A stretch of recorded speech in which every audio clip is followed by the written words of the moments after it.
Welcome to another video. Cooking with Kaiya. Cooking with Kaiya. Cooking with Kaiya. Cooking with Kaiya. Hi everyone. Welcome to Shkrets. If you're new here, subscribe if you like my vibe. Now, let's get into this story. Today, we're talking about Kaiya, the twerking chef who has gone viral due to her very controversial way of cooking. If you've been on TikTok, you've probably seen her. Cooking with Kaiya is a young lady who has gained attention for her videos where she cooks while twerking and boldly claims she can take women's men with her cooking. Black men on TikTok are all over it, singing her praises, while black women's reactions have been mixed. But before we dig in, let me be very clear. I'm not hating on Kaiya. I'm older than her, have always been an exceptional cook, and if she can level up from this venture, more power to her. That said, while I've seen a handful of videos where black women seem to be hating on Kaiya, most of the content I've come across were men claiming that black women are jealous of her. Honestly, I haven't seen the volume of hate to substantiate that claim. It makes me wonder if this whole hating black women narrative is being overblown. What do you think? Now, let's talk about Kaiya herself. First off, she's a pretty young woman with a nice body, and her food looks good for her age. I think only younger women around her age would feel any kind of threat if she really were out to take their man. Personally, I have no issue with her securing her bag or trolling about taking someone's man. The truth is, people bought into it, and now she's sitting on over 1 million followers on TikTok and Instagram. Clearly, she knows what she's doing. Her tagline is that she can take people's men with her meals, but let's be honest, I doubt she's talking about the kind of men who are trying to pit her against other black women. This highlights a key contrast. Her online persona seems to project confidence and ambition, yet it's often interpreted as catering to men who thrive on creating division. This disconnect between what she portrays and how she is perceived is central to the narrative surrounding her.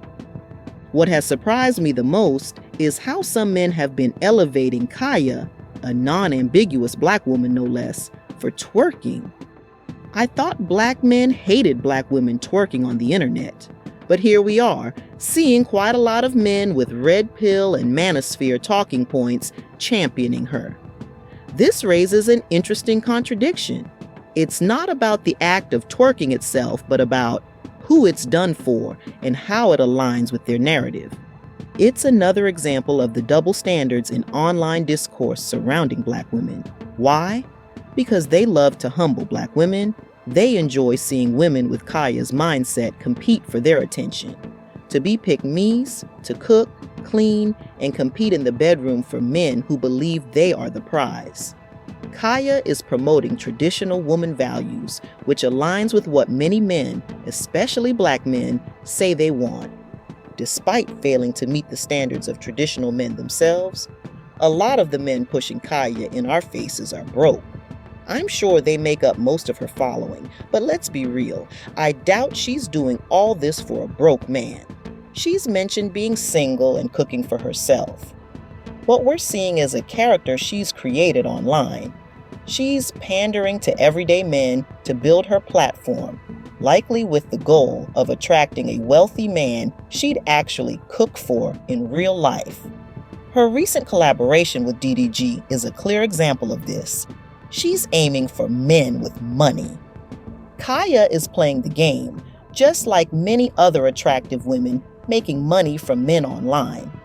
What sets her apart is the way she blends traditional themes like cooking with the hypermodern elements of internet culture, namely twerking and outrage marketing.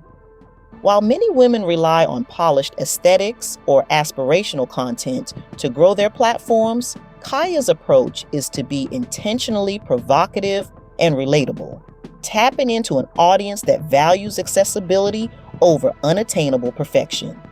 This strategy creates a strong emotional response, ensuring she remains a hot topic of discussion and keeps her audience engaged. And here's the kicker. Kaiya isn't the first Black woman to promote cooking on the internet or showcase traditional values. But she's the first to over-sexualize herself while cooking and rage bait to cater to some of the lowest mindsets. Men love Kaiya because she's relatable. She twerks, which lowers her perceived worth and makes her seem attainable, like someone from the club. Her background aesthetics aren't polished, which further enhances her relatability. The personality Kaiya has created in their minds is not of a woman who expects provision and protection from her man before she cooks. Instead, she comes across as someone who'd be okay shacking up in her boyfriend's shabby apartment, cooking and cleaning without complaint, just happy to be picked. Again, I'm not saying Kaiya is all these things. I'm saying this is what she represents to men and what some men want other women to accept for themselves. Be attainable, give your all, vie and fight for their attention, but expect nothing traditional in return. She's an attractive woman with a nice body who seems willing to cook and cater. But let's not ignore the fact that she's pandering without overtly asking for anything in return. And that's a big part of her appeal. The way Black men are reacting to Kaiya shows they don't actually mind Black women being over-sexualized, as long as it's in service to them and doesn't come with demands. If Kaiya were openly saying her actions were for rich or provider men only, that broke men don't deserve her cooking or her body. The response would be entirely different. As a Black woman who cooks frequently, I know plenty of other Black women who do the same. So, if Black men are struggling to find women who cook, it's likely because they're not traditional men themselves. Many Black women are already cooking, working full-time jobs, and carrying most of the household responsibilities. Some are simply tired of doing it all. Ladies, let's be real. The women that average and below average Black men flock to and compare us to are usually not women we'd aspire to be like anyway. Some criticism of Kaiya, in my opinion, comes from a place of love. It's not about hate or bitterness. Many of us just want her to recognize that she could use her talents to attract better opportunities and people. However, not everyone is open to that advice. Some women align themselves with the same low-value men they attract, and that's just a fact. Kaiya's actions might reflect a lack of self-worth, but her hypersexuality and pandering are what gain her attention from Black men.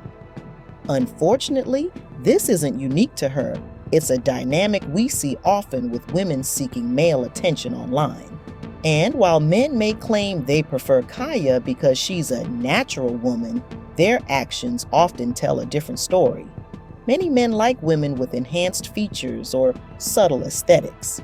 But let's be honest, if Kaiya weren't sexualizing herself and rage-baiting women, she wouldn't have blown up the way she did. This strategy resonates because it leverages a potent mix of relatability and controversy.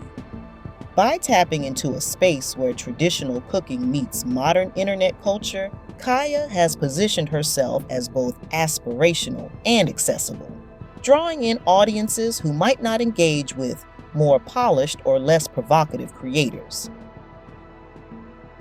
Ladies, don't let their words position you against other women.